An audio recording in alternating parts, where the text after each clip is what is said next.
Olá, boa tarde, tudo bem? Meu nome é Henrique e eu sou escritor do blog Cabeças Pensantes. Neste vídeo, que é a parte 3, é o terceiro vídeo da série sobre sustentabilidade e dinheiro, eu vou dar continuidade à história do dólar americano. No último vídeo, eu estava falando sobre... foi interrompido na parte da década de 70. Mas antes de começar, se você chegou aqui de paraquedas, então eu peço que você já deixe o seu joinha, porque para você não custa nada, mas para mim isso vale muito. Peço também que compartilhe nesse vídeo nas suas redes sociais, porque assim mais pessoas poderão ter acesso a essas informações que são interessantes, curiosas, relevantes, úteis, chame como quiser, ok?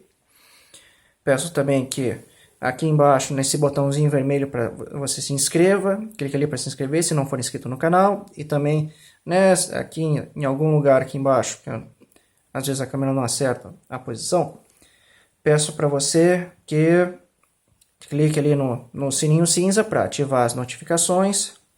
E se você estiver me assistindo através do celular, então, além de clicar ali no sininho das notificações, porque a maioria das pessoas hoje assiste o YouTube pelo celular, eu peço que você, além de clicar ali no sininho, ative, ou seja, clica ali na parte superior, onde está escrito todas, para você receber todas as notificações de quando eu enviar novos vídeos, certo? Perfeito. Então, vamos lá. Agora, para o que é o vídeo propriamente dito. Dados esses avisos, vamos lá. Parei na parte de 1971, que é relacionado a quando foi adotada a política de câmbio flutuante. Antes era adotada uma política de câmbio fixo, então passou a ser adotada uma política de câmbio flutuante. Sendo que nessa época o câmbio ainda tinha como um lastro, uma base, as reservas em ouro de cada país. Mas, a partir disso, simplesmente as reservas em ouro foram completamente ignoradas. E, por causa disso, a moeda, o dólar, deixou de ter um lastro, ou seja, em algo que é físico, que é como é o ouro sólido e não certificado em papel. E e o valor do dólar passou a ser basicamente atrelado à reputação e boa-fé do governo americano, do governo estadunidense, norte-americano, certo? Com isso, logo depois, por volta de... foi 1973, ou seja, nessa mesma década, teve a crise do petróleo. E como as reservas, o lastro deixou de ser, o lastro do câmbio deixou de ser o ouro, passou a ser o petróleo, então logo depois teve essa crise, muitos países tiveram que encontrar meios para se readaptar nessa crise do petróleo, que os preços dispararam muito, então tiveram que buscar outros meios para contornar a crise e seguir em frente, certo? Então, terminada essa parte, eu quero aí acrescentar algumas coisas que são mais curiosidades mesmo. Que é como, por exemplo, as possíveis origens do cifrão, porque normalmente o dólar ele é escrito, somente ele está escrito US e aquele S cortado, que é o cifrão. E uma das possíveis origens desse cifrão é que no século XVIII ele era, na verdade, a sigla PS, que era a abreviatura de peso. Com o tempo, possivelmente, passou a ser escrito o P e o S sobrepostos, então com isso acabou tendo aquele aspecto do S cortado. Esse é uma das possíveis origens do cifrão. Outro possível significado do cifrão se refere às colunas de Hércules que existem no brasão espanhol da bandeira espanhola, porque são duas barras. E aí você pode estar pensando, mas como assim? Calma que eu já lhe explico. É o seguinte, justamente, tem ali as duas barras e tem uma faixa de pano balançando na forma de um S. Então, por isso que a representação do cifrão, em alguns casos, além de ter somente tem o S com um corte só, também tem representado com dois cortes. Que nesse caso pode ser que isso seja relacionado a essas duas colunas de Hércules com essa faixa de pano balançando. Então, na forma de um S. E outra possível origem do cifrão é simplesmente a sobreposição das letras maiúsculas U e S. Que daí, no caso, isso está mais relacionado às 13 colônias que eram originalmente os Estados Unidos, antes que se chamasse assim, que elas eram simplesmente escritas uma em cima da outra, ou impressas uma em cima da outra. Porém, essa teoria, do U e do S sobrepostos, não tem muito fundamento, porque isso já existia antes da formação dos Estados Unidos como a gente conhece hoje. Porém, coisa importante salientar é que justamente depois de 1971, o dólar já existia como moeda referência mundial. Uma moeda que era referência mundial, se tornou a moeda de reserva dos países, por isso que você vê nos noticiários que muitos países têm as suas reservas internacionais em dólar. O dólar também é uma referência em negócios, é um padrão de moeda nos mercados, principalmente de commodities como ouro, petróleo, soja, milho, trigo, enfim, outras coisas mais.